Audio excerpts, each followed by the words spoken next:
Links to previous episodes are given in the video description, so don't forget to like, subscribe and share the video. Mercy of the God of War. Episode 10. Sherian walked ahead, as usual, to head back to her apartments, not far from her brother's. She was still annoyed about getting drugged in the middle of the street, enough that she didn't even want to mention that incident. Cassandra, however, had other worries in mind. For some reason, she wasn't feeling too good about her sister being in the palace. Miss Andra would be an easy target for anyone who wanted to harm her, and she clearly remembered Phaedra's evil ways. The cruel princess couldn't attack Cassandra as long as she wore an imperial title and the symbolic pink dress, but Miss Andra, on the other hand, was a mere commoner. She could be killed without blinking. As soon as she and Sherian had come back, an imperial servant had informed them that the war god was still in a session with the emperor. Hence, instead of going back to her prince's apartments, Cassandra decided to go to the one place she thought would be safer. Her apartments in the palace had nothing to do with her own diamond palace, but Karine was still ruling over the place like a goddess over her temple. The servants, used to seeing Cassandra go in and out on a daily basis, didn't even question her. Surprisingly enough, the war god's concubine had less trouble meeting with the imperial concubine than the emperor himself. "Where are we going?" asked Miss Andra in a whisper. "Don't worry, little sister, everything is fine." Behind them, Dahlia was following the sisters closely, still very confused to hear them speak another language. She knew that the third prince's concubine had grown up outside of the empire's borders, but she had never heard about the southern tribes or their culture. It was a very unexpected reminder of the lady's unique background. "Cassandra, dearest. What are you doing here?" said Karine, surprised to see the young woman come in at that time. Cassandra bowed politely. "Sorry, Lady Karine, I hoped I could stay here with my sister until His Highness is back." The imperial concubine glanced at Miss Andra after her sentence, not hiding her surprise to see Cassandra's sibling there. She had heard Cassandra mention a younger sister a couple of times, but she had no idea she had been searching for her since she was back in the capital. Seeing Cassandra's worried expression, and her younger sister looking terrified behind her, the imperial concubine understood quickly what was going on. She gestured for a servant to approach. "You two must have quite a lot to catch up on. Feel free to use the tea room." "Thank you, Your Highness." Just like that, the servant led Cassandra and Miss Andra into a different room. Karine watched the women go, well aware of why her grandson's mother had chosen to come here. She immediately gave instructions for Miss Andra, too, to be monitored closely, and for Karen to be informed. Meanwhile, Cassandra and Miss Andra were finally alone in another room. The younger sister couldn't relax, however. She grabbed Cassandra's hand. "Big sister, how come you're here? Who was that woman, and how did you become a concubine, of all things?" Cassandra took a deep breath. She understood Miss Sandra's concerns, but it was time she explained everything. From the first time she was bought and sent to work for her first master, up until her meeting with the prince, and everything that had happened afterward. Cassandra told her sister everything. A servant had brought them 2 cups of tea, but neither of the sisters touched it. They were too absorbed in their conversation, trying to patch together the pieces of their past. When Cassandra finally arrived at the present, Miss Andra was crying. I can't believe you've been through all of that. A slave? I thought you might have been freed, like me. You're so much smarter, and educated. I hoped you'd found a good man and married early. As she talked, she kept glancing over all of the scars on Cassandra's body, her lips trembling. The concubine was so used to seeing all those scars, she didn't care much about them anymore. They had healed long ago, and even her prince never reminded her about her damaged body. However, for Miss Andra, this was the brutal vision of her sister's hardships. She felt almost ashamed of her own body, spotless and well-nourished. Miss Andra, what happened to you? I told you what we heard, but I need to know. The younger sister nodded, trying to wipe her tears away. It's mostly as you heard. I was sold right after you, to a brothel.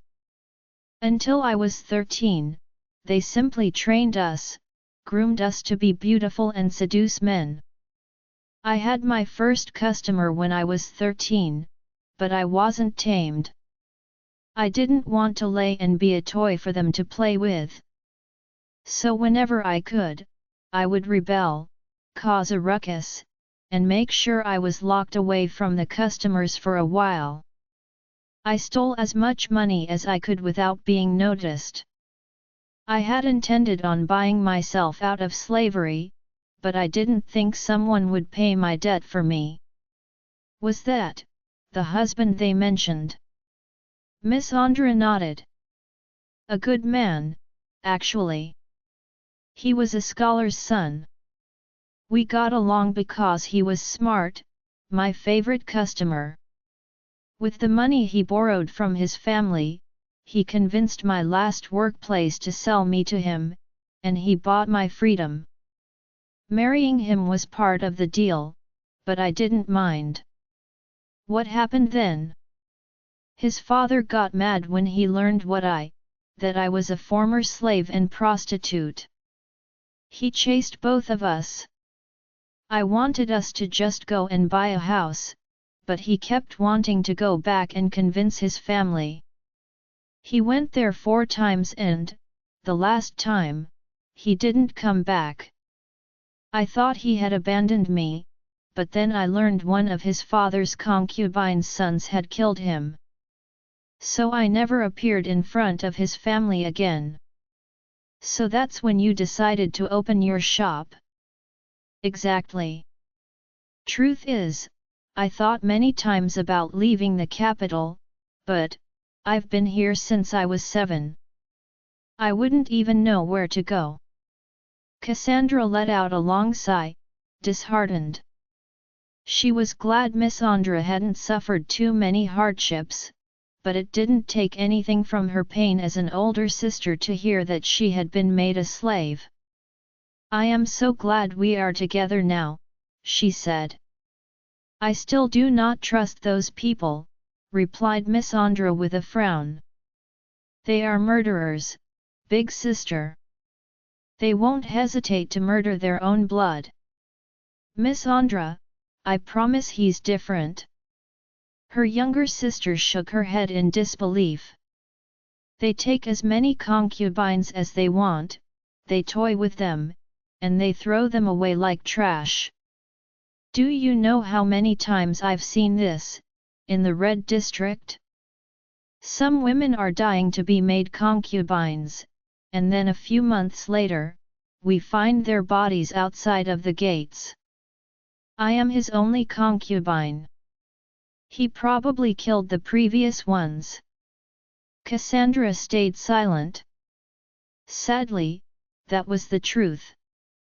She had been aware of it since long ago, from her first time at the Onyx Castle. Karen hated the women thrown at him by his brothers or father and had killed them without thinking twice. However, she still knew she was different. We can leave, Cassandra, insisted her sister. We can leave and have a normal life, just the two of us. As commoners, away from the capital. Cassandra was about to reply, but rushing steps came from the outside. Dahlia, who had been waiting outside, walked in and opened the door wide for the war god to come in. Immediately, both sisters stood up, each with a different expression on. Cassandra walked up to him, and Karen naturally put his arm around her waist, while staring at Miss Andra. The younger sister had a ferocious look in her eyes, and her hand on her dagger's handle, ready to take it out. Your sister? He asked in a cold voice. Yes. This is Miss Andra. The two of them didn't say anything, staring at each other with a burning animosity between them. Cassandra wasn't too comfortable about this situation, either.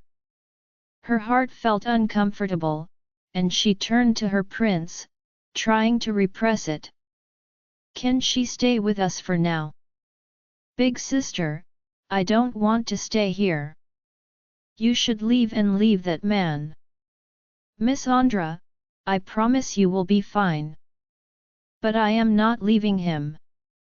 Karen was surprised to hear the younger sister use another language, and even more surprised to hear Cassandra speak it back, just like Sherian had been. He looked down at Cassandra. What is it? Let my sister go, suddenly said Miss Andra, not hiding her anger. Karen replied with a glare, and his arm holding Cassandra a bit closer to him. He was judging her younger sister, so young but so fierce. Miss Andra was obviously terrified, but seeing Cassandra close to that man, she refused to back down. I don't trust you to protect her, people like you made her a slave. Miss Andra, my lord is the one who freed me. I won't hurt her, said Karen, still glaring at Miss Andra. Cassandra couldn't tell if he was unhappy about her sister's tone, or her thinking he would harm her, but his murderous glare was not lessening one bit while saying those words.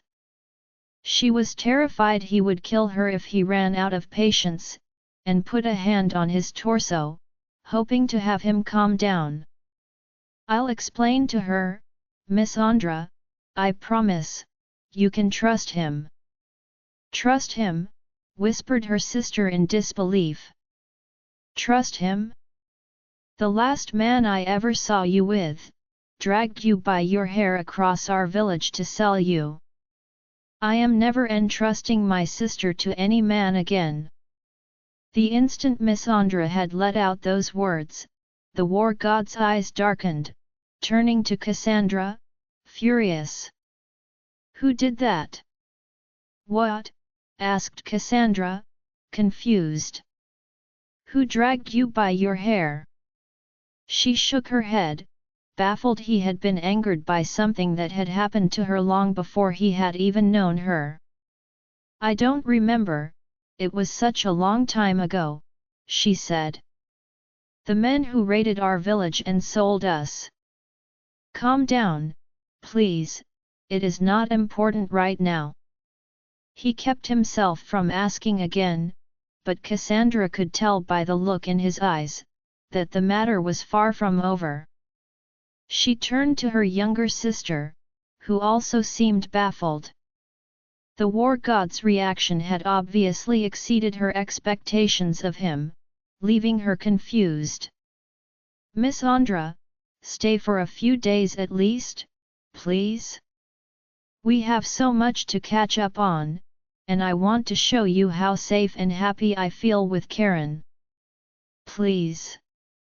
Though her sister seemed unsure, her eyes on Karen had changed from a glare to a doubtful look. Fine. But I am not leaving your side. That's perfectly fine, a voice said from behind them. Looking as regal as ever, Karine appeared, accompanied by 2 servants. Sherian, who was sulking behind her, immediately rolled her eyes. "Princess Sherian, did you not go back to your apartments?" asked Cassandra. "That was my plan, however, Mother had her people drag me here to explain what had happened." So Karine was already aware of the whole situation? Indeed, she was now observing Miss Andra, with a little smile upon her face. Cassandra immediately turned to her. "Lady Karine, would it be all right for my younger sister to stay here? She'll be far safer with you." "Of course, my dear," replied the Imperial concubine. "I would love to get to know your only living family member. For now, she can act as one of my servants to blend in. She can even accompany me to the New Year celebrations. That old dragon will make a fuss if I don't at least make an appearance." "Older sister, that's... She's a good woman, Miss Andra, you will be safe with her. Why can't I stay with you? I have to be by my lord's side during the ceremony. Plus, I would rather keep your true identity quiet in the meantime. Others could use you to get to me. So there are people who want you dead." "Yes, but don't worry, I am fine," insisted Cassandra, taking her hand. "Miss Andra, please? For me." The younger sister glanced at the 3 people behind her, still unsure. She eventually nodded, tightening her grip on her sister's hand. "Fine, but it's only because I trust you, Cassandra, not them." "The feeling's mutual," growled Sherian. Cassandra smiled and lightly caressed her sister's cheek. "I'm so glad I finally found you." They hesitated a bit before tightly hugging each other. Cassandra was on the verge of tears, though they would have been happy tears. After 9 years apart, she had finally found her younger sister, alive and well. She could barely believe it, she had dreamt of this day for so long. Even as they moved apart, both sisters were reluctant to let go of the other's hand. "Cassandra, you should go and get ready, dear, or you'll be late," said Karine. "Don't worry, your younger sister is in good hands. I'll make sure no one notices her."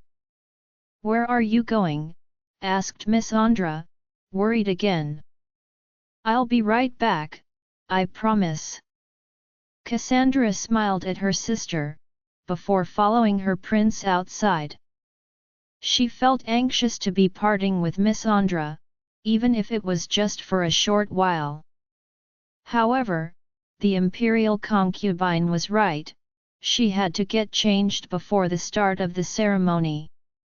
The New Year celebrations were special in the Dragon Empire, inciting joy throughout the entire country. Upon their return to the prince's apartments, Cassandra was shocked to discover half a dozen Imperial servants waiting to help her get ready for the ceremony. Before she could utter a single word, she was swept into a whirlwind of hands, pampering every inch of her skin and hair. The war god's fearsome aura, as usual, intimidated most of the servants, who all avoided his piercing gaze. He only required the assistance of one to help him put his armor on, and so he was ready long before his concubine. As he waited for her to finish, he silently watched her. A small smile gracing his face as he delighted in the sight of Cassandra being pampered and beautified by the servants.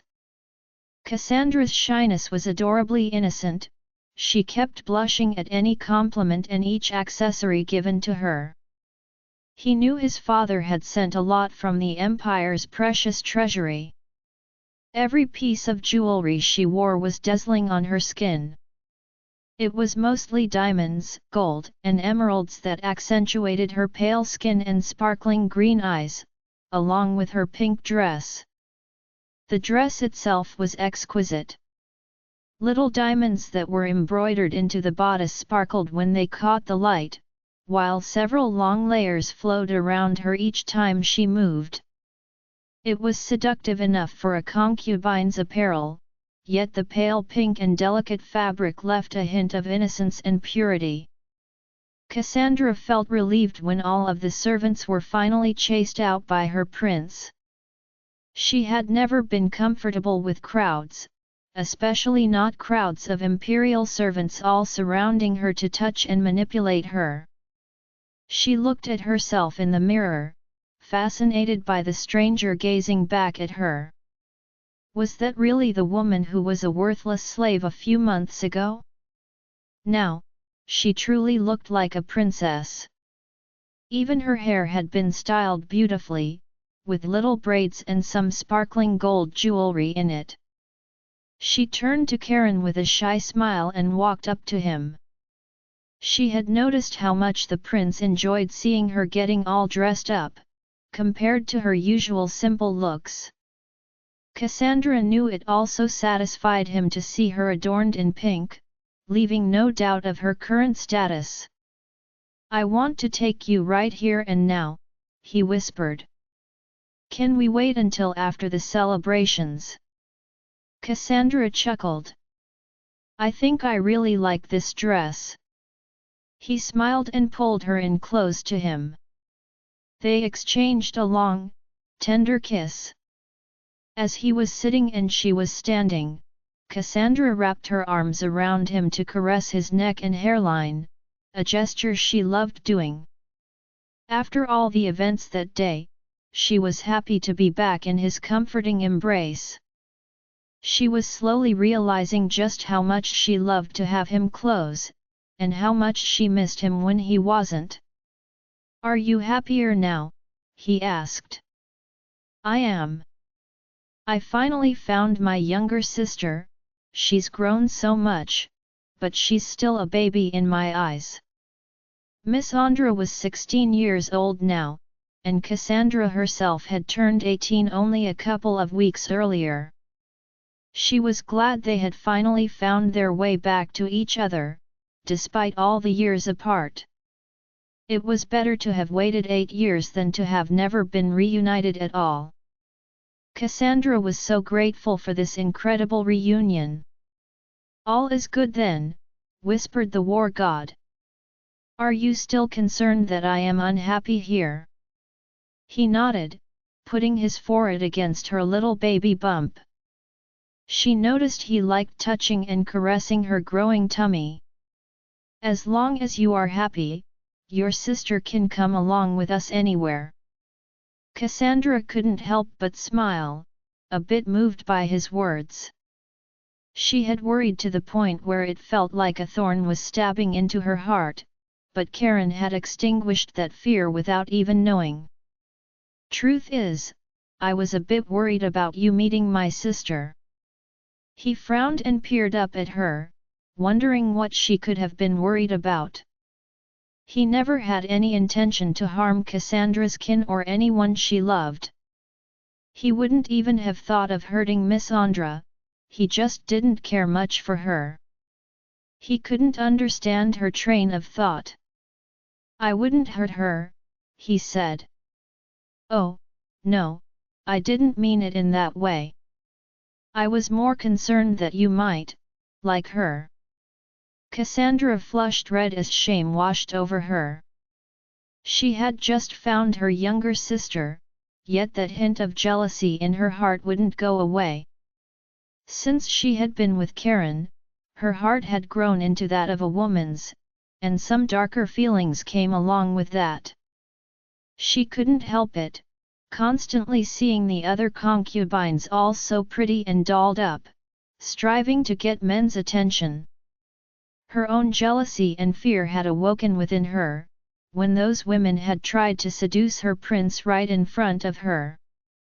Despite the joy of finding Miss Andra, she was also struck with the same horrible envy after seeing her sister's scarless body and natural beauty. Miss Andra had grown into a beautiful woman with lustful curves and a natural charm. She was sure to be the envy of many women. I thought, she looks a lot like me, but prettier, and more womanly, too. I was afraid you would become more attracted to her than me. The prince remained silent, processing her words, looking at Cassandra with a thoughtful expression. She couldn't tell what he was thinking, which made her nervous. Did she seem self-centered, or egotistical? She had never thought of herself as a woman who would need reassurance, but her words may have made her sound so envious and selfish. However, when Karen finally spoke, his words were definitely not what she was expecting. She looks like you? He asked, looking confused. Cassandra was speechless. Of course she looked like her. Miss Andra was obviously her duplicate. How could he not see that at all? You didn't notice that Miss Andra resembled me? She asked. No. Really? I don't see the similarities at all. She couldn't help but laugh after the shock wore off. What kind of man says this? Even Cherian had said their resemblance was uncanny. They had the same green eyes, the same pale skin, practically the same faces. People had even confused them for one another in the Red District, too. So you didn't feel attracted to her? She asked, trying not to think about how childish that sentence might sound. Not at all. Cassandra didn't expect that at all.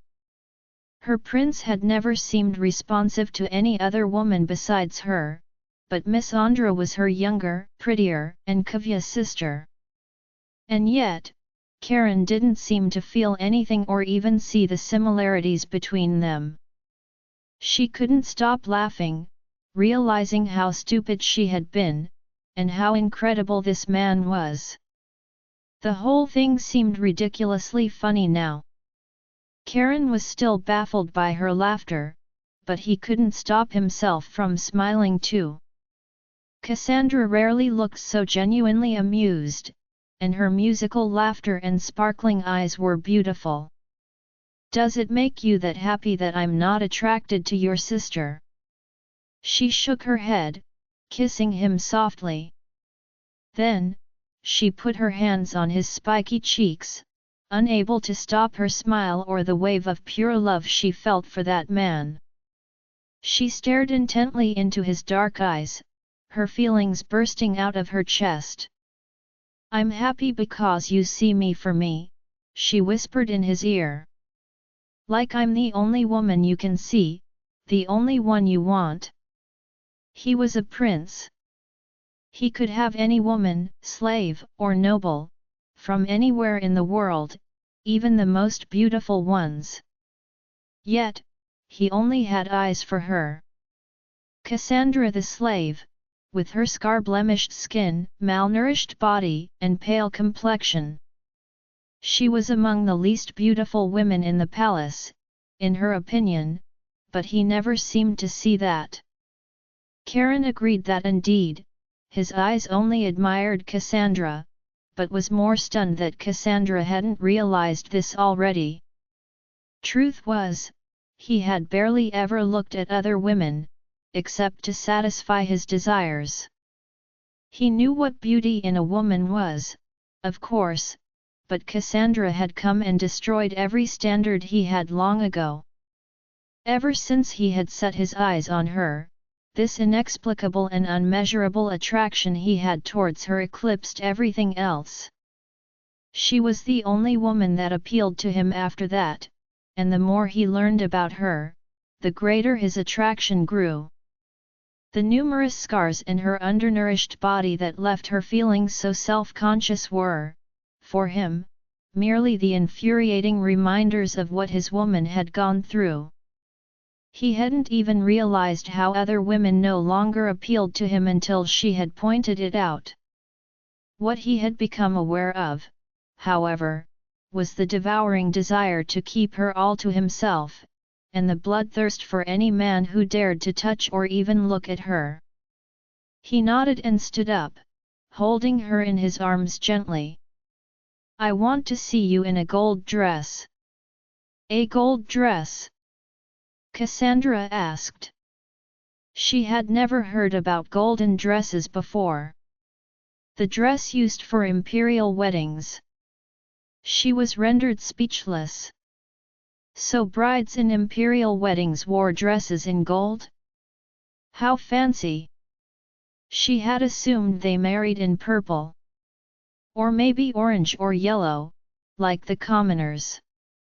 She tried to imagine a dress of gold, but it only came through her mind as some strange sculpture.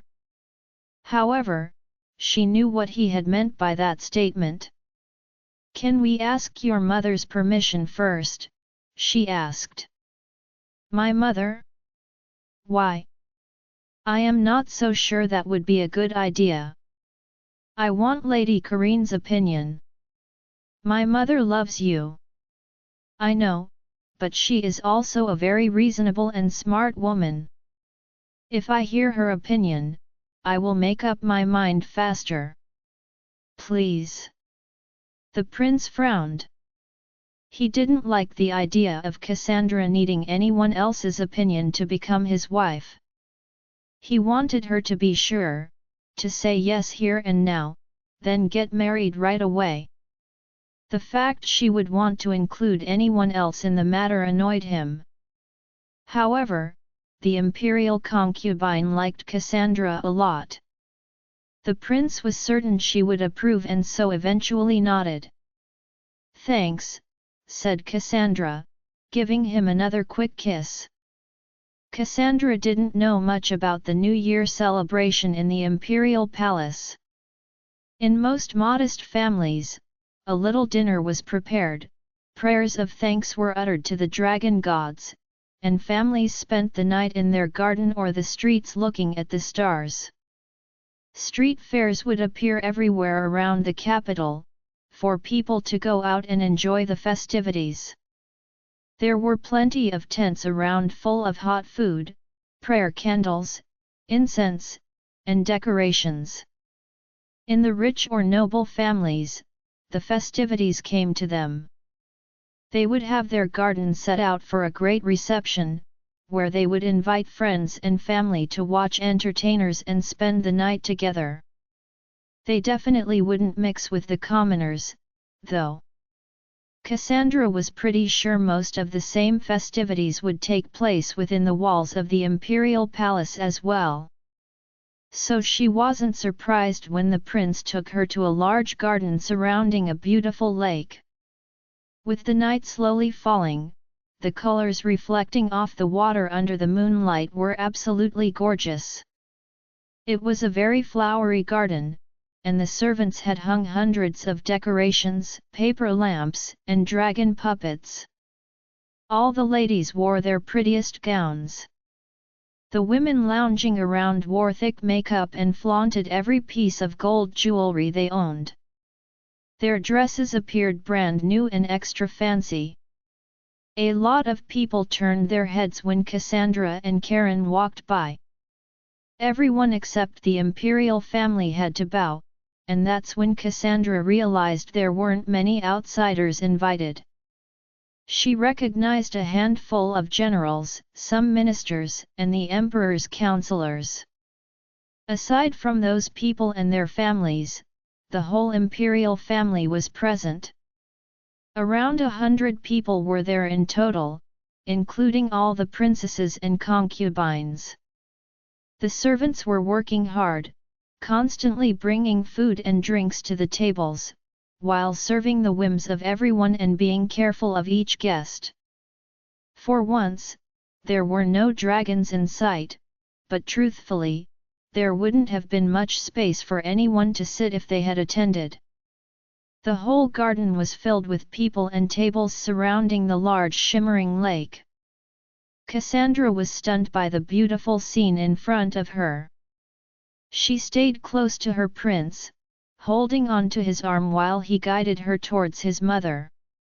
Karine and Sherian were already there, and no one dared to approach the duo. The emperor's favorite imperial concubine had picked a simple dark magenta dress and some gold jewelry for her hair, but that was it. Cassandra knew she didn't want to look like she had put too much effort in for the imperial emperor. Sherian had simply put on one of her purple dresses, and her military belt to keep her sword by her side. "You two took your sweet time. Did you get lost?" she growled when they arrived. Cassandra bowed respectfully as she was required, and Karine gestured for her to come closer and sit next to her. The imperial concubine had her own table big enough to seat 8 or 9 people, but everyone knew that all those seats wouldn't be used. She had probably been given a large table and seated so close to the emperor out of respect, as she was his favorite and the mother of a favored prince. The emperor hadn't arrived yet, so the 4 of them were able to drink and chat freely. The conversation was mostly led by Sherian and her mother. Instead of sitting with them, Karen stood behind Cassandra with his arms crossed, not engaging in the conversation before him. "What are the usual celebrations for the Imperial New Year like?"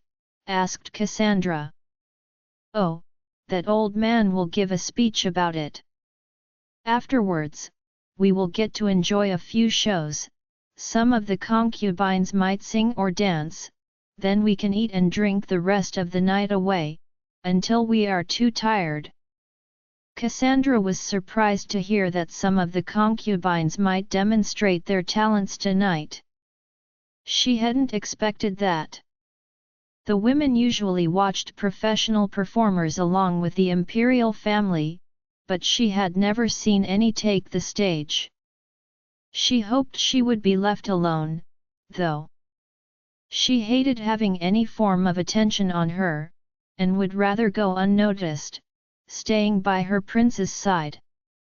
The ministers and generals usually use this occasion to have their daughters or younger sisters noticed by the emperor or the princes, too, said Sherian. "You should expect some fighting between the concubines and the greedy newcomers." Cassandra understood that perfectly.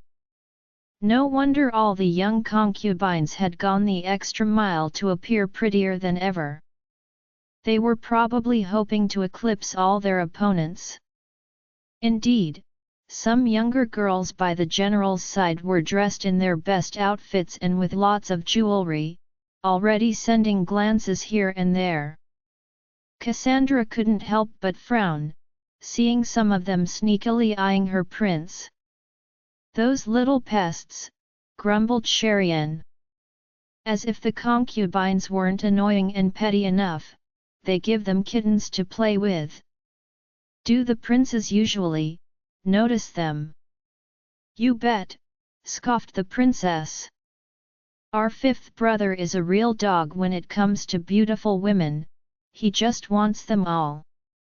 Indeed, she could see the 5th prince already talking to 2 young ladies, despite the numerous concubines glaring behind him. How could he handle so many women? She heard one of the servants behind Karine psst quietly and looked over to see a woman smiling. Miss Andra had been given a cloth to cover her hair and most of her face, and she wore a large servant's dress. It wasn't uncommon for the young servant women to hide their appearances, to remain unnoticed. She was a bit relieved that her sister was hidden that way, and still able to be close. "So shameless," she sighed, swiftly going behind Cassandra. "Try not to be noticed, Miss Andra, please," she whispered. "I will, don't worry, big sister. Who wants to be in those leeches' way? I still think you should have left the girl in your apartments, mother," Sherian commented disapprovingly. If she gets killed, the one who got tricked by a 16-year-old girl does not get to speak on the matter, retorted Karine. Sherian's red and ashamed face was an unusual sight. Cassandra could barely hold her laughter. Even Miss Andra made a little sound to show she was proud of herself, and thankful to the Imperial concubine that she mentioned it.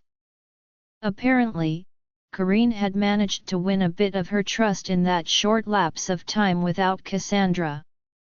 Cassandra could tell her younger sister was silently checking their surroundings and everyone present, but she wordlessly prayed Miss Andra wouldn't do anything crazy or put herself in danger. Suddenly, the usual music announced the Imperial Emperor's arrival, and everyone stood to welcome the most powerful man in the Dragon Empire. It was quite strange to see him arrive last, in his purple and gold outfit, and without his dragon or anyone to guard him. He silently stepped forward, everyone lowered their heads as he took his place upon the large golden throne. His magnificent throne was perched atop a small hill that allowed him to oversee the entire garden. Please rise, dear family and friends. It is my greatest pleasure to welcome you all tonight as we burn the ashes of the past year and open our arms to a new one, full of prosperity for your beloved empire. After everyone stood, he began a long speech about the past and difficulties the Dragon Empire had faced that year, but also praising its greatest accomplishments. Cassandra was surprised to hear him mention some uncomfortable topics like war, disease, and poverty in a speech, but also congratulating some great medical discoveries, new markets, and new alliances found with neighboring countries. She had expected a much more shallow speech and found herself entranced by the deep sentimental words he spoke. In the light of our past mistakes, it has come to my attention that we shall shift, improve our ways and in doing so, enrich our culture and people. We shall no longer turn a blind eye to the misery and suffering of others. No longer lavishly enjoying the blood sacrificed by others for our own selfish comfort. The sons and daughters of the Dragon Empire shall grow wise, strong and fair. I, the Emperor of this empire, am justice. I am the Golden Dragon who rules over this empire. For the new year, your Emperor has a new edict to proclaim. Hear my words, my dear children, and obey. Cassandra was astounded. She wasn't the only one holding her breath either. What changes did the Emperor demand his people to follow? From this year forth, let it be known that the Dragon Empire will no longer ignore the misery of its people. Each and every child, woman, and man in the Dragon Empire are my people. As such, I declare from this day forward, that no man or woman will be labeled the property of anyone but the Dragon Empire and the Golden Dragon. Let it be known that the Golden Dragon will not turn a blind eye any longer to the innocent blood spilled and lives taken. Like Cassandra, many people around the garden were quite puzzled. Only the scholar and a few of the princes and princesses understood enough to be shocked. Cassandra couldn't understand what was going on. She turned to Karine, who had a knowing smile on her face. Next to her, Sherian was smirking, too. Lady Karine, what do the Emperor's words mean? Whispered Cassandra. He's referring to the slaves, replied Karine. From now on, no one will be able to own any human being. The slaves will be the property of the Emperor and the Empire only. But that Father wants no one to be able to kill a slave, whispered Sherian. You cannot kill or harm the belongings of the Empire. Our people will have to request them from the Emperor, which allows close monitoring of the slaves. And he's made it, so no one will have the authority or permission to kill their slaves freely. Hearing the speech explained left Cassandra stunned. She felt like crying, but she couldn't. It was too much of a shock for her. If she hadn't been seated already, she would have most likely fallen to the ground. But then she caught the eyes of the Emperor, who was staring directly at her. This year has been a year of great change in my heart. The Golden Dragon has seen many things and heard even greater things. Because the most beautiful treasures can be hidden away from the bright eye of a dragon. Because the weak, frail demeanor of a simple slave woman can hide great knowledge and the ability to save hundreds of lives. Tonight, this emperor is most proud of his third son. For the black dragon was wise enough to discover a raw diamond, even disguised as she was, amongst the coal. Our nation's god of war has performed spectacularly, both in matters of war and in matters of the heart. All rise in my son's name, Charon, war god and third son of the Golden Dragon. In a split second, every person present was bowing, not towards the emperor, but towards Charon. Cassandra's breathing hitched. Witnessing all those people rise and bow to her prince was an incredible sight. Aside from his father, everyone else had no choice but to obey and show their respect to the war god. She felt her heart could not possibly bear any more emotions. As she was about to bow to her prince herself, Charon placed his hands firmly on her shoulders, holding her in place so she couldn't. Let them bow to you, too. Her heart was overwhelmed with emotions. Cassandra stood speechless, and hesitant. How could all those people bow to her? The most powerful beings of this empire were all gathered here. She could understand them bowing to Charon. He was the third prince, the war god with many achievements behind him. It wasn't just about his parents' relationship, he was truly a remarkable man by himself. No matter how much the emperor loved his concubines, he wouldn't have been so proud of a useless son no matter who his mother was. Cassandra, however, didn't feel like she had achieved enough to deserve such treatment from the emperor. Her medical accomplishments had been restricted to only the military camp for a few weeks. Once the prince was sure she wouldn't move, he released her shoulders and instead held her hand tightly, gazing at her with that determined look in his eyes. He would not let her bow.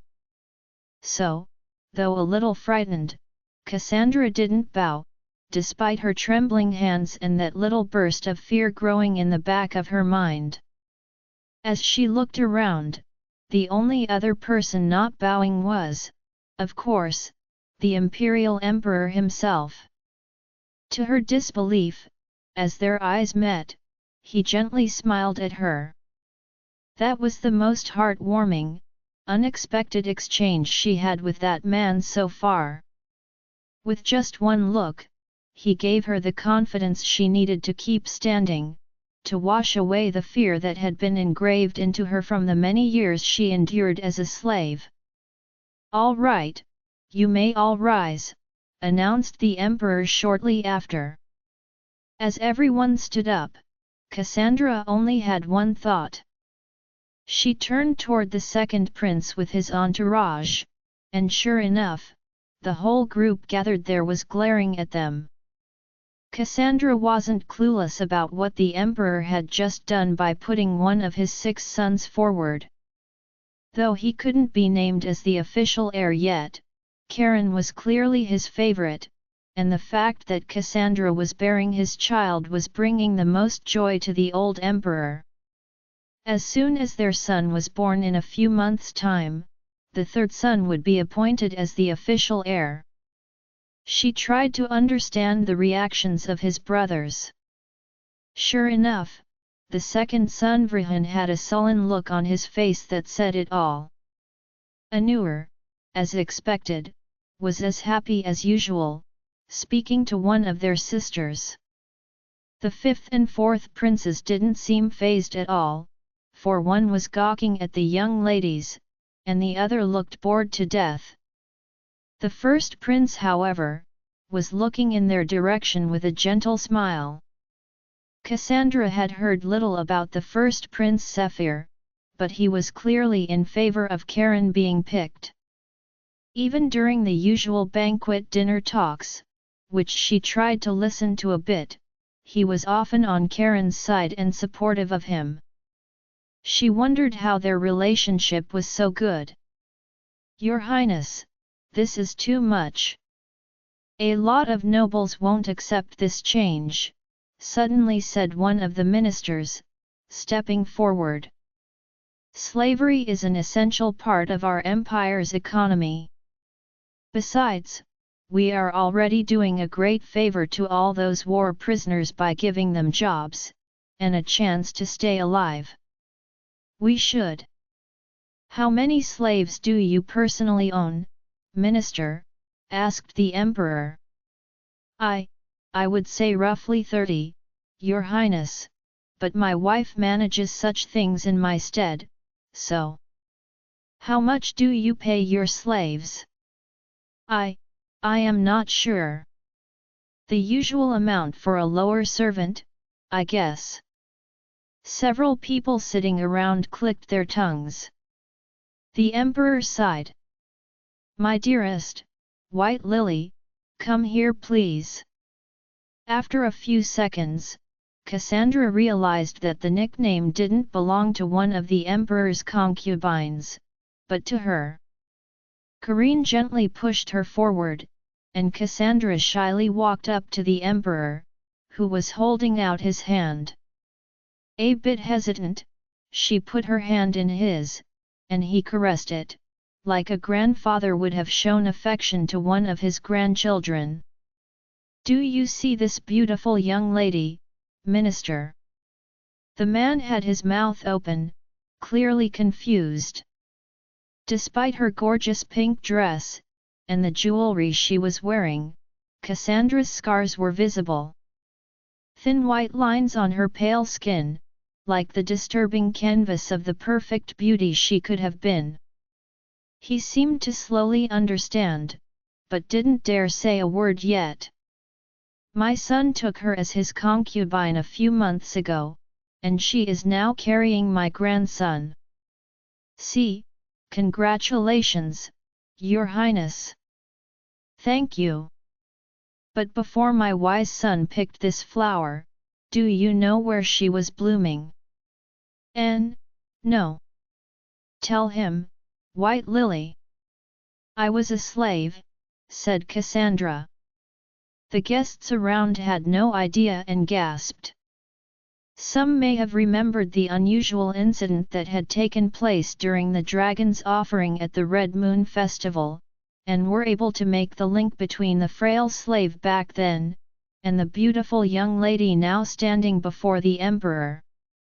Due to her prince's care and her pregnancy, Cassandra had regained a few pounds, and she was nowhere near the dirty and scrawny girl they had remembered from before. Exactly.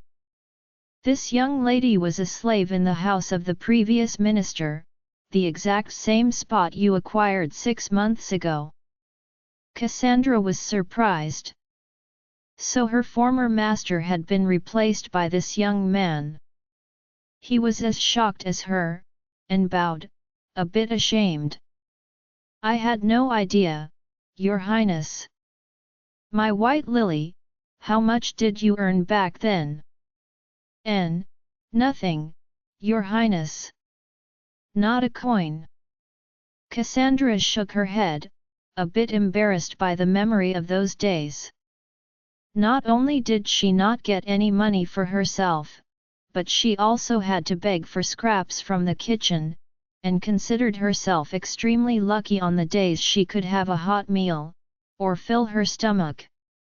"Do you think this young lady is a war prisoner, Minister?" I would think it's unlikely, Your Highness, admitted the man. Indeed.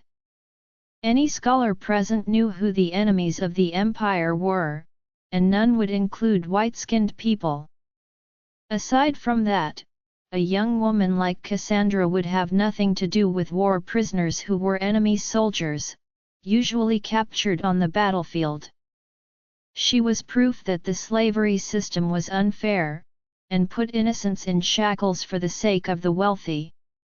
See, said the emperor, a young woman was made a slave. Not because her country lost a war, but because some greedy young innocents for profit. Then, she was sold to the house of one of my subjects, and made to scrounge for years to survive. No wages, only whips and work. Cassandra was blushing. She was standing next to the emperor, the old man holding her hand firmly but gently, hearing him tell her story, with all eyes on her. On the side, the first prince coughed a few times, breaking the heavy silence after the emperor's words before he resumed. And yet, did you know that this woman is a doctor? A precious, knowledgeable healer, with new techniques our own doctors are struggling to understand. Instead of resenting this empire, who treated her worse than livestock and brought her to the very brink of death, she worked along with my third son. Despite being a young woman, she willingly went to our army camp to heal our soldiers. Our people, minister. Not just a handful, but hundreds of them were sent back to their units. I still receive her praises, day after day, from men on the front, from our own generals.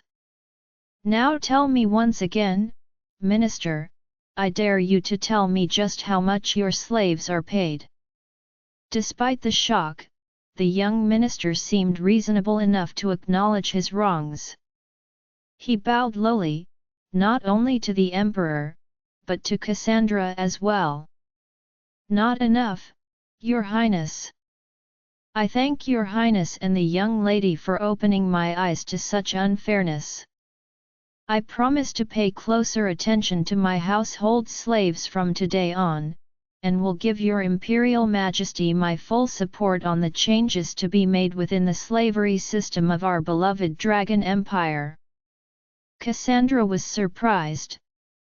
Most people would have been terrified by the emperor's anger, but despite his obvious fear, that man was also truly acknowledging his mistake. Not only because the emperor had been angry, but because he seemed shocked by Cassandra's story as well. Behind him, some other people bowed, stating they would do the same, and bring more support to the emperor for his reform. Meanwhile, the young minister stood and bowed again, clearly to Cassandra alone this time. My lady, please accept the apologies of this blind man for underestimating these issues. I am grateful for this lesson, and hope you haven't been hurt by my ignorant words earlier. It is all right, said Cassandra, unsure of what she was supposed to say in this situation. The third prince is truly wise, for picking such a precious jewel, said the minister. Behind him, many more people praised Karen too, and Cassandra realized this was a political move on their part. They wanted to make sure the third prince knew he had their full support early on after the emperor had pointed him out. All right, declared the emperor. Please, all of you now enjoy the celebrations. No more politics. We will have plenty of time to discuss those topics later.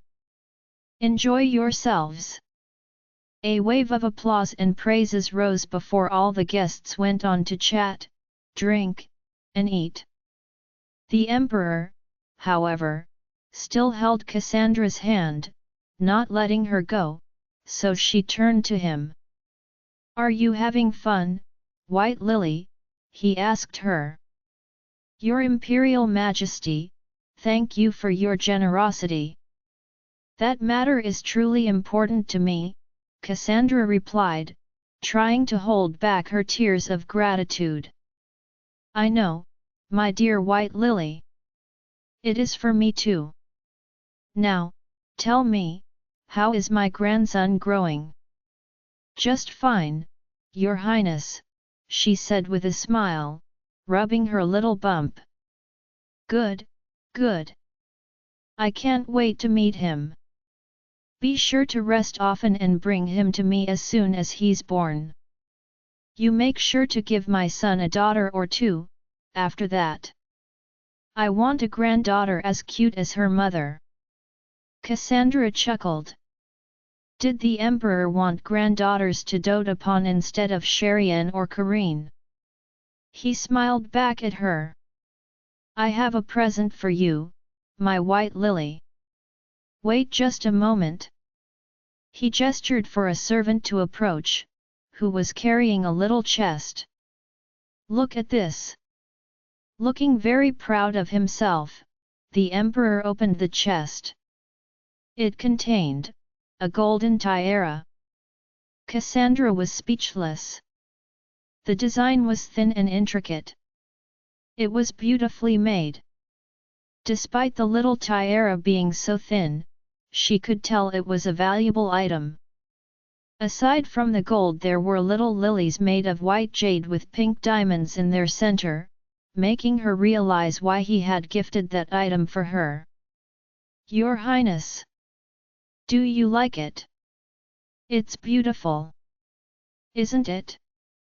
I had one of our best Imperial artisans craft it especially for you. Now, you must wear it, let's see how it looks. She was a bit overwhelmed.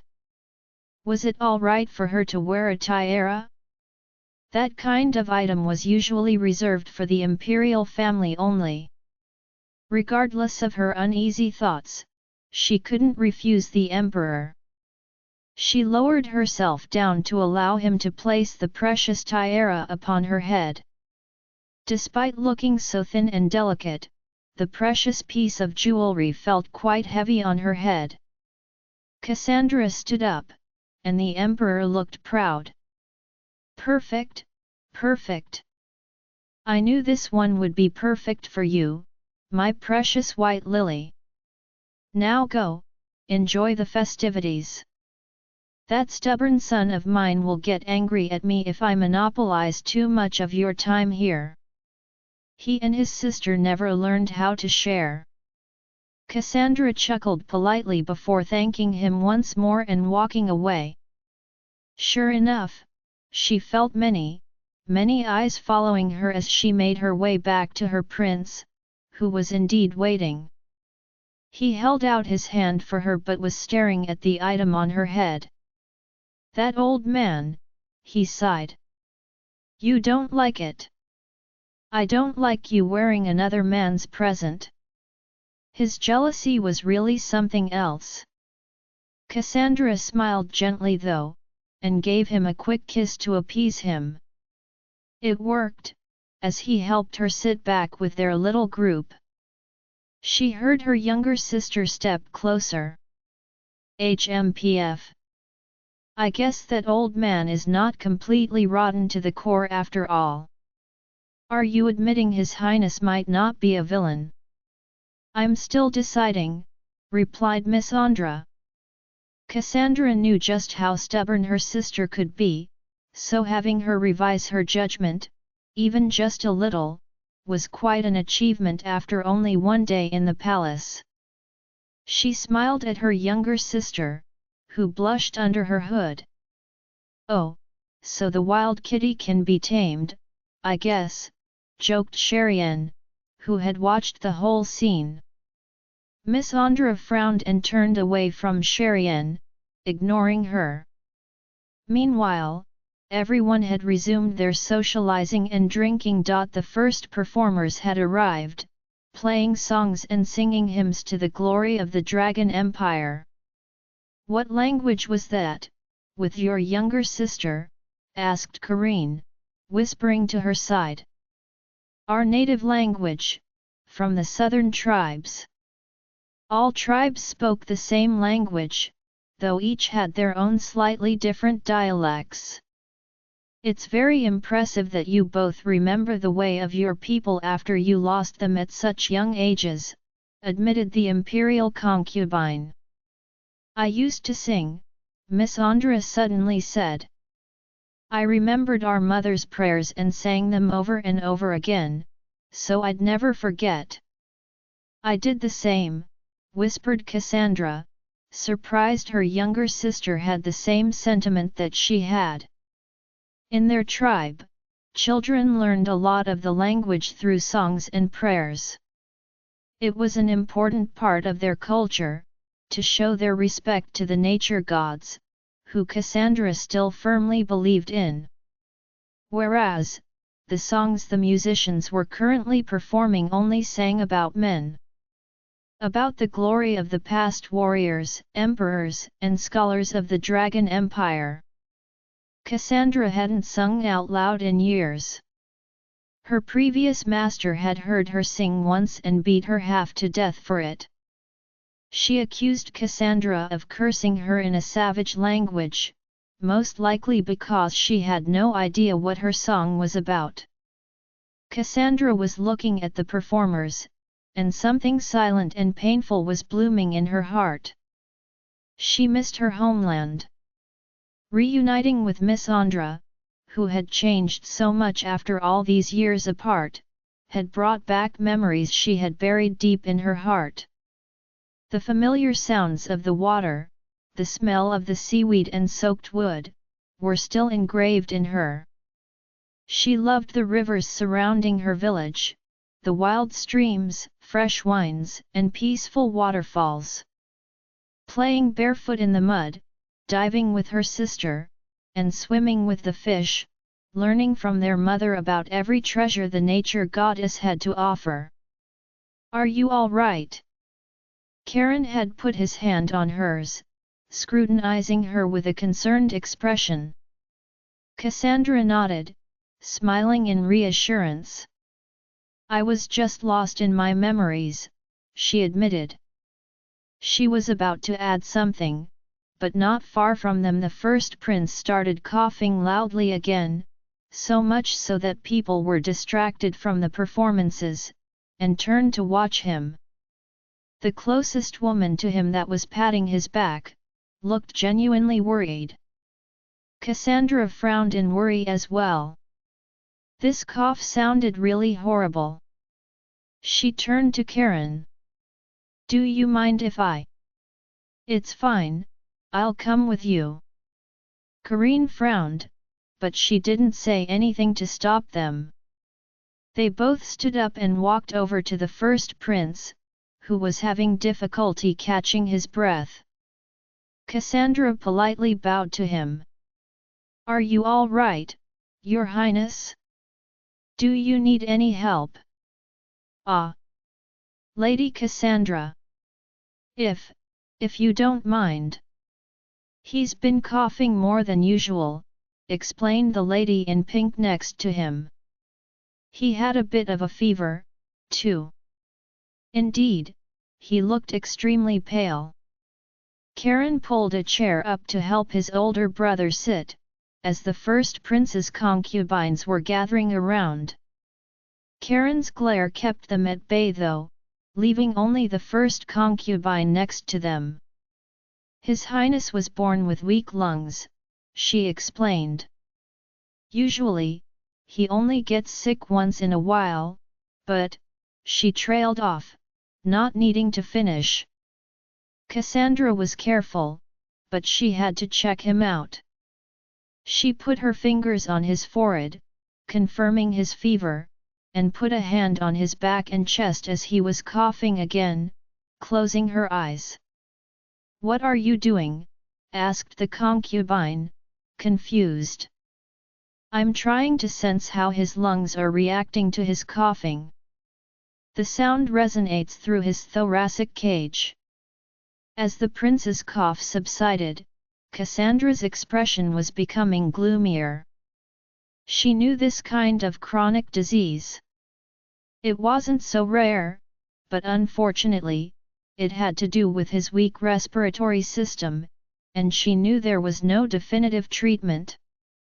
She stood up, looking around. This kind of environment will make His Highness' symptoms worse. The air is too cold, and the smoke from the food and candles will make him sicker. What do you suggest, Lady Cassandra? Put him in a very clean room, with fresh sheets and not one speck of dust. I'll write down a recipe for a herbal tea, make sure he drinks it with a bit of honey and at a warm temperature, not too hot or too cold. Let him rest and sleep, I'll visit tomorrow morning. I will do, Lady Cassandra. Thank you so much.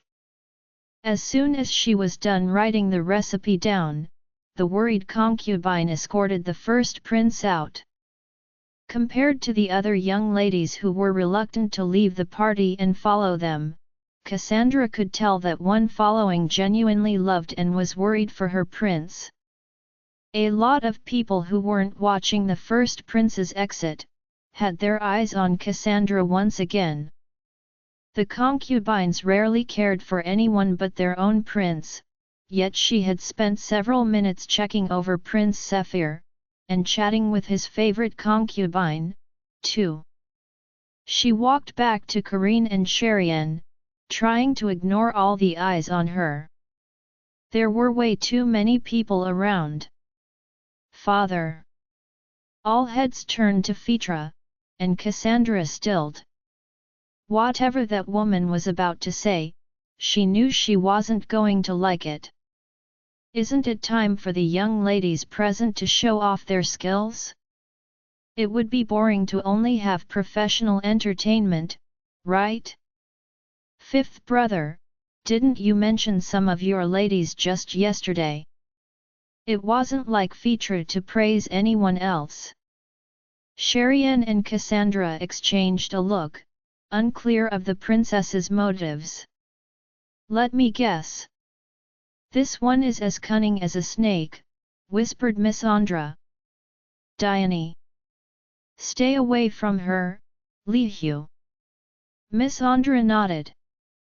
She had already noticed how that woman was often glaring their way. It was indeed a nest filled with venomous serpents. Oh, I know, replied the fifth prince, Lephis. Where is the redhead? Show them. Cassandra was absolutely disgusted. He didn't even bother to call her by her name. It was no wonder though, when he had over 200. Actually, he had only brought about 40 or 50 women along to the party, which still created a huge feminine crowd around him. Cassandra exhaled, glancing over at Karen. What is it? He asked. Watching your brother reminds me just how lucky I am, she whispered. Karen clicked his tongue. He could overlook Cassandra touching Sephir for medical reasons, or getting close to Anur as he was younger, but he wouldn't ever let his concubine near that pervert Lephis. He was notorious for his complete lack of self-control when it came to women. He had even forced himself on 2 of the emperor's concubines, who were executed as soon as word got out. The red-headed concubine stepped forward and bowed lowly, but did not introduce herself or say anything. Cassandra immediately noted how short her red dress was, and that she wasn't wearing any jewelry. She looked very unsure and embarrassed to be there. Nonetheless, she took out 2 long, red ribbons and started dancing. It was stunning, and the musicians soon began playing to accompany her. Minutes passed by, and Cassandra realized the concubine's 2 ribbons had started to burn. She kept dancing, causing the flames to dance through the air. The people present in the garden were having fun watching the show. It was mesmerizing to watch fire snakes dance around the air, threatening to set fire to the grass under her feet or her red hair. When she was finished, she threw her ribbons into the lake, the flames extinguishing in the water. Everyone around applauded, and the young lady bowed before going back to the fifth prince, her head down. Cassandra could tell she had not done this out of her own desire. That was a bit boring, brother, scoffed Phaedra. Even though most people didn't agree with that statement, no one dared to speak against an imperial princess. Cassandra felt uneasy. Phaedra then had her brother put forth 6 more of his concubines to dance or sing. One after the other they obliged, but no matter how talented they were, Phaedra appeared dissatisfied. After the 7th one, Lephis was aghast to see her still so unhappy. "Aren't you too hard to please, Phaedra? Why don't you suggest a performer since mine are not to your satisfaction?" Her victorious smile appeared right away. "Should I? I mean, I would be curious to see our third brother's concubine perform. If she is as talented as everyone praises her for, surely she should have a talent to show us all." Cassandra's mouth pulled to a slight frown. So that was what Phaedra had intended from the beginning, to have her perform in front of the whole crowd, reminding her she was just a mere concubine. Karen furiously put a hand on his sword, but Cassandra stopped him. Next to them, Cherienne clicked her tongue. "If you need a show, I'm very good at throwing knives, sister. I would love to show you how skilled I am." The threat was so obvious, no one dared to even breathe too loudly in the immediate area. However, Cassandra stood gracefully. "If you want a performance, I'll give you one," she announced fiercely. "Cassandra," said the prince, holding her back. "You don't have to. Don't worry," she said with a gentle smile. "I'll be quick." Cassandra didn't care for Phaedra's childish ways, but it was high time that woman stopped underestimating her, treating her like some toy she could freely play around with. If she were to hide behind Karen and ignore her again, Cassandra would forever be seen as a weak concubine who couldn't stand up for herself. It was time to get rid of that image. For good. As she walked up to the center of the crowd, every pair of eyes were on her. Most people were eager to learn more about the war god's concubine, the young lady the emperor himself was so fond of. Despite being alone, Cassandra's frail figure looked very proud and confident in that moment. With her elegant dress, sparkling jewelry, and those gorgeous, emerald eyes, no one could deny her beauty. If it wasn't for the scars that she never bothered to hide, no one would have even known she was a former slave. The young concubine walked up to the lake, but instead of stopping at the edge, she continued on, taking off her shoes and stepping barefoot into the water. The fresh sensation on her little feet was very welcoming. Cassandra stood still there for a few seconds, making people wonder if she was going to dance. Contrary to their expectations, however, she sat down on her knees.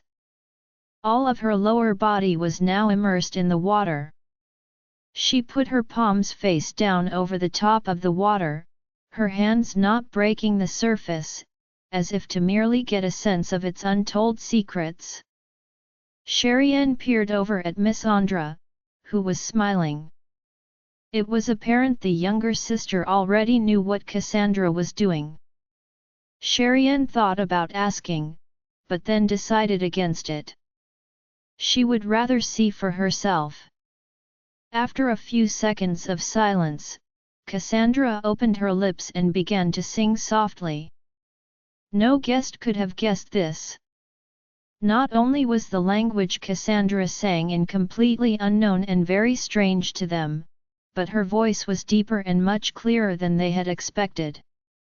It was entrancing, almost like an echo. Her silvery voice spread quickly around the garden like a cold wind. There was something sort of eerie and unreal about it, which left the crowd speechless. As Cassandra continued singing, people exchanged uneasy looks, hardly believing their ears. Was this haunting voice even human? It sent shivers down their spines and left goosebumps appearing on their exposed flesh while their heartbeats accelerated. Some people felt strangely drawn to it, while others found it scary. As if the woman sitting there was singing some forbidden chant, a chant that didn't belong in this world. As her song continued, something else started happening. One of the concubines saw it first and gasped, pointing it out with her finger without a word. The water. Something was happening with the lake. It was flat and calm moments ago, but slowly, little circles were now appearing at random on the surface. At first, it was very subtle, making people think it was just a coincidence until they realized the truth. One by one, little ripples started appearing, and the precision in which they matched Cassandra's voice left no doubt that the young concubine was actually doing this. With her eyes closed, Cassandra kept on singing, and it was as if the lake was echoing her beautiful song. The circles started growing bigger and bigger, crossing each other, matching every note she sang. No one dared to speak or even move. They were absolutely mesmerized by the foreign lullaby. When they believed they had seen it all, another guest pointed to something in the water. And sure enough, under the clear rippling surface, another phenomenon was occurring before their eyes. Small, swift movements were seen atop the water. The hypnotized guests eventually realized those quick movements were fish. As if they were dancing, hundreds of little and middle-sized fish were swimming around the surface but not crossing it.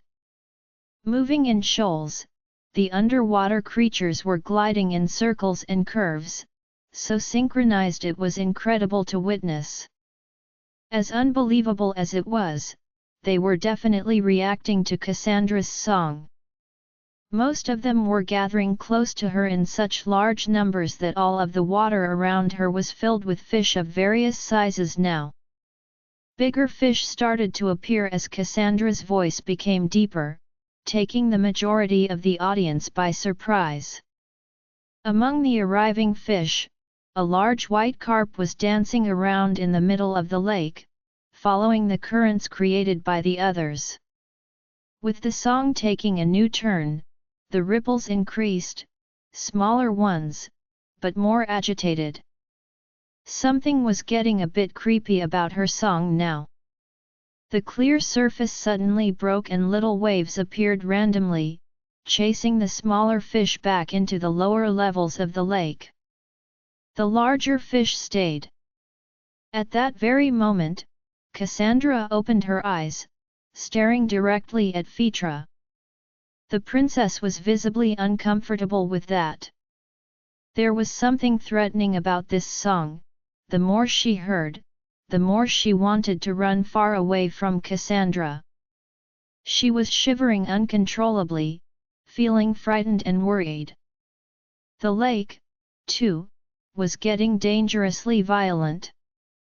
The little waves grew bigger, like an angered sea ready to swallow its surroundings. The young concubine didn't feel like a frail useless woman anymore. She felt more like a water creature, waiting to trap her victim. When the song came to a sudden end, it took a few moments for everything and everyone to settle down. The lake returned to its quiet state, and only a few fish hung around to circle Cassandra. Some little ones were brushing against her legs and feet with curiosity. The crowd stayed speechless for an entire minute. No one dared to break the silence as if the magic would be washed away. The first claps came from the Imperial concubine Karine. The sharp slaps had many people jump as if they had been awoken from a trance. Karine's applause was joined by her children and the emperor. Since the most powerful man in the empire was clapping, the rest followed in his stead.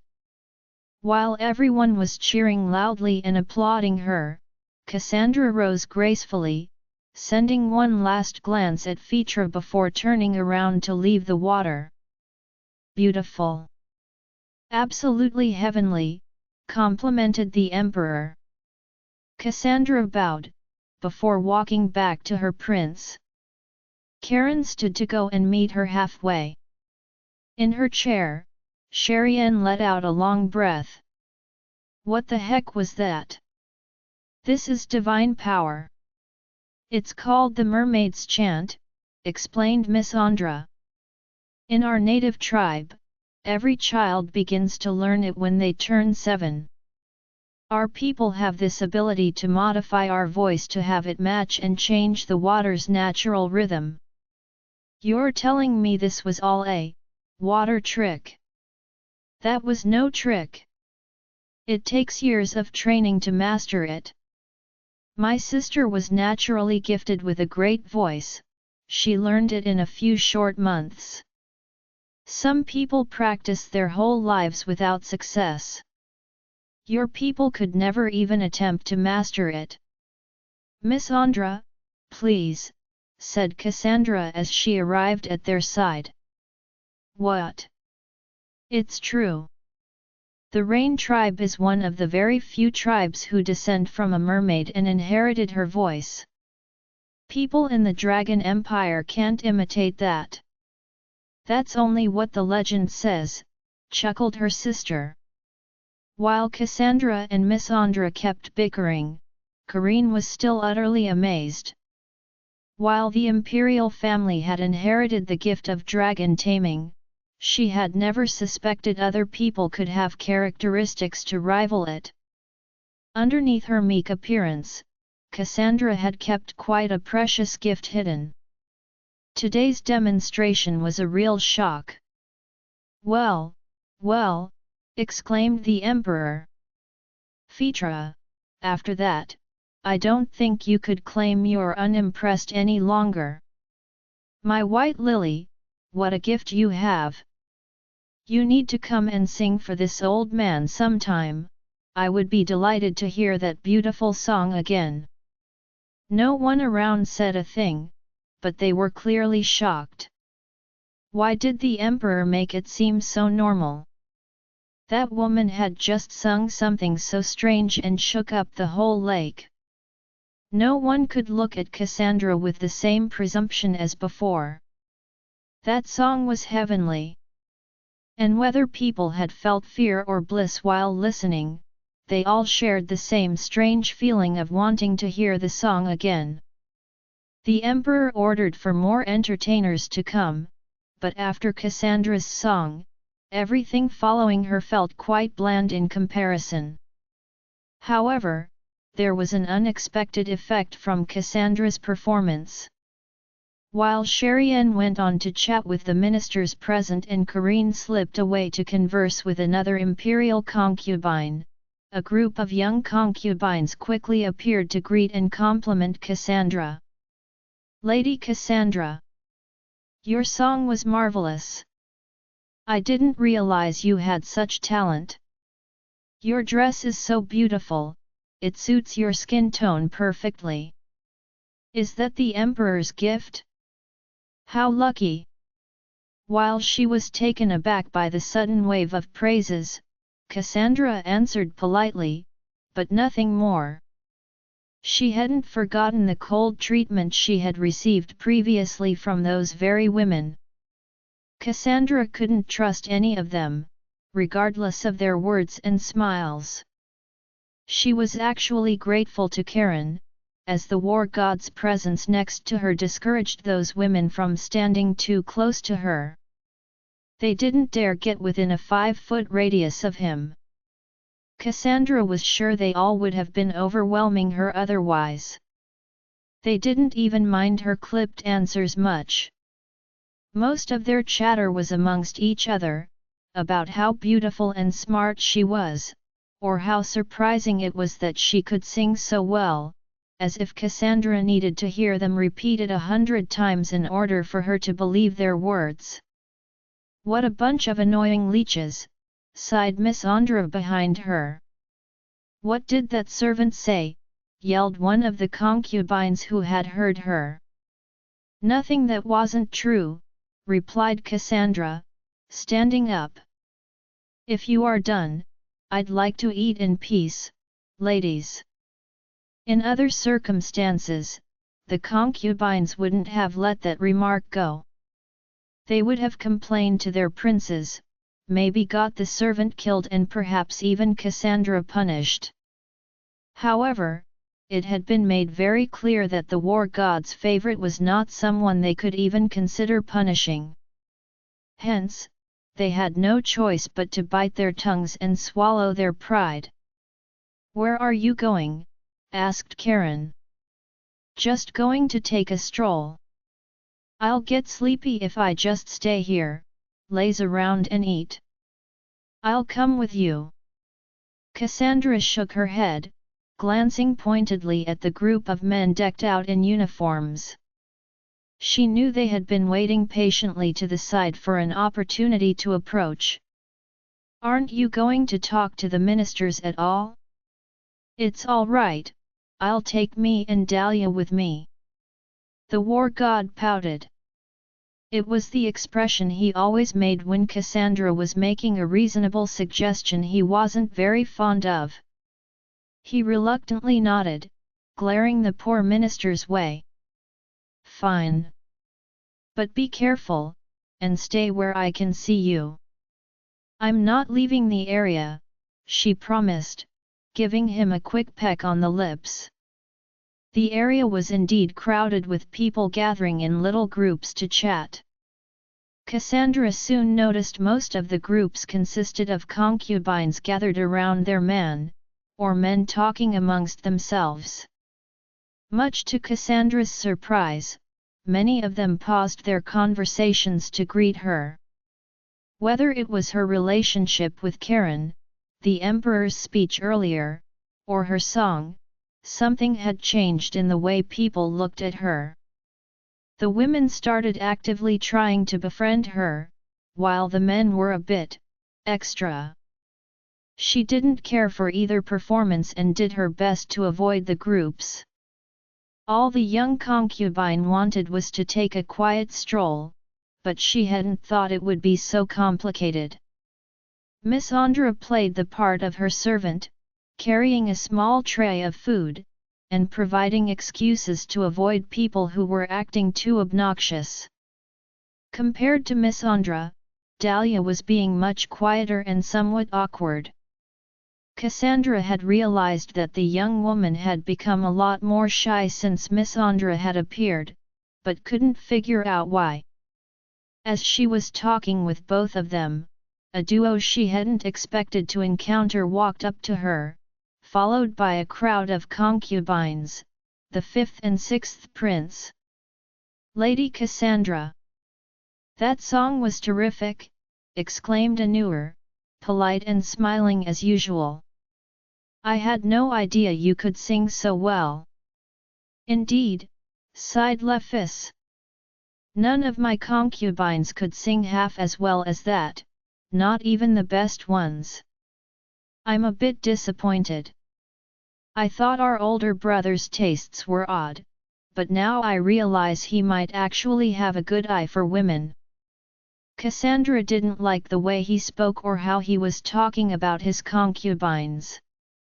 The ladies behind him were all strikingly beautiful, and visibly desperate to win his attention, wearing splendid red outfits and lots of jewelry and makeup. However, no matter how rude she found him, Lephis was the fifth imperial prince, and so she couldn't afford to offend him. She bowed politely. "Thank you for the compliments, Your Highnesses, I am glad you both enjoyed it. Isn't this your first New Year celebration at the palace, Lady Cassandra?" asked Andra. "I need to show you the dragon burning flames. Wait here for a second." The young prince ran off to get something, followed by two servants who were struggling to keep up with his energetic pace. Meanwhile, Lephis smirked as his eyes pervertedly swept over Cassandra's body. "Actually, now that I can look at you up close, you are quite fine, aren't you? I'll revise what I said earlier, my older brother has an eye for women. After all, sometimes it's not all about the outer appearance." "Thanks," Cassandra said indignantly. Lephis winked at her, making her feel even more uneasy. She could feel Miss Sandra's disapproving glare from behind her but hoped her younger sister could stay quiet just a few more minutes before causing a scene. "You know, I'm amazed that such a feeble-looking woman like you was able to seduce my older brother. Your voice probably isn't your only skill though, is it? Do you have other secret talents my brother enjoys? Come on, feel free to tell me, I'm curious. I realize women have many secrets I have yet to." "Women do have secrets, Your Highness, and sometimes it's best to respect that," replied Cassandra coldly. She'd had enough of his attitude. Treating his concubines like toys, and implying that she was some cunning who only acted innocent to seduce Karen into sleeping with her was more than she would tolerate. No matter how patriarchal the Dragon Empire was towards women, there were limits. The Emperor himself treated his concubines better than that. Lephis, however, didn't seem to take the hint. Whether she was too subtle or he was too sure of himself, he was oblivious to Cassandra's anger. "There's something about foreigners. Maybe I should try more foreign women? I'm getting awfully bored, always seeing the same faces. I can always..." Ouch! He suddenly doubled over, grabbing his foot and making a horribly theatrical scene, wailing about being stung. Cassandra knew exactly where to look, but Miss Andra was playing innocent, pretending to be absorbed in the non-existent details of her dress. "It hurts. You. Aren't you a doctor? Do something," he yelled, still gripping his foot. "Sorry, Your Highness, I'm afraid a woman like me is not skilled enough to treat you," replied Cassandra. Meanwhile, his concubines crowded around him, asking how they could help and showing pity for him. They were mostly useless and noisy, but in a matter of seconds, the wall of women between Cassandra and the prince was deep enough for her to walk away without being impolite.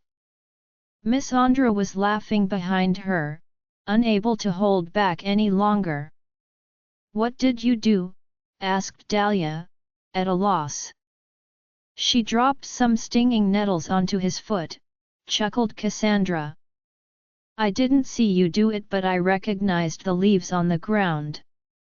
They definitely weren't in this garden before. I always have some with me, just in case. You have no idea how many men I have needed to use them on. Actually, that guy should consider himself lucky, I don't usually use it on their feet." Dahlia gasped in shock, while the sisters laughed together. After that, Cassandra made sure to keep her distance from the fifth prince, who continued to complain for the next hour before an imperial physician was called to treat him. Andra, however, finally came back to show her the interesting little candles he had gone to retrieve that were shaped like dragons and would burn blue when lit. Though Andra was 12 years younger than the war god, he still had an air of youthful innocence, despite having been raised by Karine. Or, she wondered if the princes had such different personalities because they had actually been born from different mothers. Cassandra chatted with him for a little while longer, happy that no one dared to interrupt them. The sixth prince was still a bit too young to be of much interest to the single ladies. Instead, they all focused their attention on his older brothers. Although she had seen it before, Cassandra still couldn't believe how desperate some women were to enter the imperial harems. Some girls younger than her were making eyes at the emperor or shamelessly throwing themselves at the princes present. The only two who were free to walk without being harassed were the war god and Andra. Cassandra exchanged a quick glance with the war god from where he was standing and chatting with some ministers and scholars. She had seen him frowning and glaring a lot during her brief exchange with Lephis, but Miss Andra had solved the problem before he had needed to intervene. No matter where she stood, Cassandra could feel his warmth shadowing her. The war god was protecting her from a distance. It was the best and made her feel so safe, though she liked it better when he stood where she could actually feel him. After another round, Cassandra couldn't stand the distance anymore and headed back to her prince. He was still not done talking with the ministers but welcomed her silently, putting an arm around her and kissing her temple, causing her cheeks to flush a shy pink. The men present acted accordingly, nodding politely to the young concubine. They were speaking about war and matters of the north. Cassandra knew exactly what was being discussed, and listened carefully. Most of the men thought she was standing there simply for decoration, not understanding anything that was being said, but they would be wrong. The few weeks she spent at the camp had taught her everything she needed to know. She didn't say anything, however, as she didn't particularly care what those men thought. Ironically, those days in the camp were among the best she ever had in her entire life. She couldn't help but blush as she remembered the snowstorm and the long hours with Karen in his tent. Their child had likely been conceived during that storm, too. Cassandra couldn't repress a soft smile while thinking about it. Lost in her thoughts, Cassandra didn't realize that her dreamy expression had caught the attention of all the men. The young concubine was truly too charming at that moment, with her skin as pink as her beautiful dress. Unfortunately for the ministers present, the war god had seen it too. He dismissed them with a glare and turned to Cassandra, putting his hands on her hips. "Don't do that in front of other men." "Do what?" she asked, confused. He frowned, but whatever it was, he couldn't express it. Eventually, the war god just sighed and held her closer. Cassandra chuckled and gave him a quick peck on the lips, brushing his growing beard with her fingers. She didn't care for the curious crowd around them anymore. Actually, she wished they were alone as they had barely spent any time together all day. She sent a glance back and Dahlia understood her completely. She grabbed Miss Sandra's hand and dragged her to Karine's side, ignoring the younger sister's complaints. Cassandra then turned to her prince again, giving him a shy smile. "Is it all right if we step out for a little while?" The prince took a few seconds to understand her request. He was elated as Cassandra's pink cheeks and bright eyes confirmed what he thought she meant. It wasn't like her to be this forward. Was it because of the pregnancy? Or was it her sister's influence? In any case, there was no way he was going to complain. Guiding her out of the garden, Karen walked to the closest corridor and found an isolated and deserted salon where no one was likely to walk in on them. As soon as he closed the door, both lovers turned to each other and kissed. Cassandra was rarely this bold, but she had missed him so much. Her whole body was craving this. Her thoughts became blurry and she could only focus on his lips on hers, the touch of his hands exploring her body, lifting her dress's skirt to caress her legs. She brushed his spiky cheeks, his neck, and every inch of his skin. The simple sensation of him under her hands was spreading an incredible warmth through her entire body. The little flame that had ignited earlier was growing into a wildfire, something she couldn't and didn't want to stop, and it was consuming her flesh with an intense burning desire. Karen wasn't able to hold back either. He gently steered her towards the luxurious couch off to the side, unable to stop touching her. He wanted to get drunk on her perfume and lost in her soft skin. This woman was a mystery, yet he knew her far better than he had known any other woman before. Mermaid or woman, Cassandra opened up her arms to him. He didn't care how many more secrets she had. He loved her and all the mysteries she held close, and all those she had yet to reveal. He pulled her onto his lap, one of her favorite positions, and gently moved the straps of her dress down her shoulders. The dress continued to slide down past her waist, revealing her perfect. Karen loved that they had become larger and rounder since Cassandra had become pregnant. He started kissing her, the movements of his tongue making her moan. Every sound she made was like music to his ears and, while he hadn't forgotten her song from earlier, his favorite tune was the sounds she made when she was excited by his touch. No one knew that song but him. Cassandra shivered, feeling her skin warming up too quickly under his sizzling touch. Her cheeks were red as he played with her, breathing loudly and closing her eyes to fully take in and enjoy the sensations. Could he hear her heartbeat going crazy when he was this close? It felt like it could burst right out of her chest. Cassandra moved her hands from his shoulders and struggled to undo his armor. She desperately wanted to feel him. She wanted him. She wanted him, now. Karen was just as impatient as she was. They were both impatient and unable to wait any longer.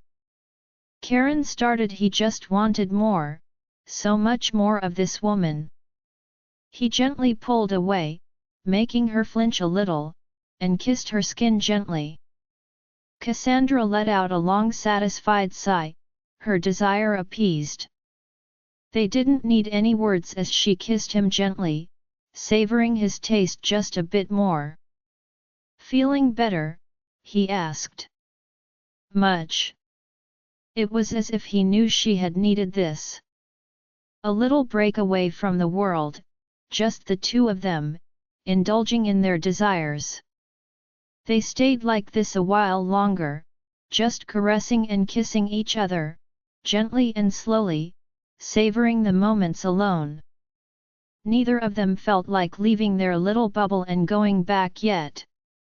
After a short minute, though, Cassandra exhaled. We have to go back. Karen nodded, looking at her with his dark eyes. You look content. I am, she admitted, still flushed. She did her best to dress again, making sure nothing looked too out of place. Somehow, she felt like their intimate moment was going to show one way or another on her, and felt a bit bashful. She helped Karen put his armor back on to keep her hands busy instead of fidgeting, and he adjusted the little diadem on her head with a frown. What is it? I don't like it. The diadem? It's very pretty though. It was curious that he didn't like something she was wearing. He usually seemed happy whenever she had an occasion to dress up a bit. However, it seemed that the little diadem actually offended him. You really don't like it? But it's from the Emperor. She couldn't refuse to wear something the Emperor had personally gifted her. I don't like you wearing something from another man. Cassandra was rendered speechless. Again? Did his jealousy know no bounds? How was she supposed to respond to that? From his expression, she could tell he was going to be stubborn about this. After thinking about it though, she shouldn't be surprised, the man bickered with his own dragon after all. And his father had some concubines that were her own age, too. She sighed. I have to wear it tonight, though, His Highness personally gifted it to me. Karen's frown deepened. He obviously didn't like it, but the situation was unavoidable. She let out a small exasperated laugh before giving him a quick peck on his lips despite his sour expression. I'll leave it in your mother's apartments when we leave, all right? I don't need to wear it outside of the Imperial Palace, it should be kept safe here. Fine, he growled petulantly. Cassandra smiled, happy she had placated his jealousy. She was getting better at handling him. She took his hand, trying to distract him. Let's get back, she said with a gentle voice. They walked back to the big area where the festivities were still going on. There were so many people in attendance, it was unlikely anyone had even noticed that they were gone for those few minutes. As she walked beside the war god, things were different for Cassandra. People would glance their way, but no one dared to stare or stand too close. A new performance of exotic dancers had also begun, which had captured most of the crowd's attention. Join our Facebook and WhatsApp group for more updates, link is given in description. Rest audiobook will be continued in next episode.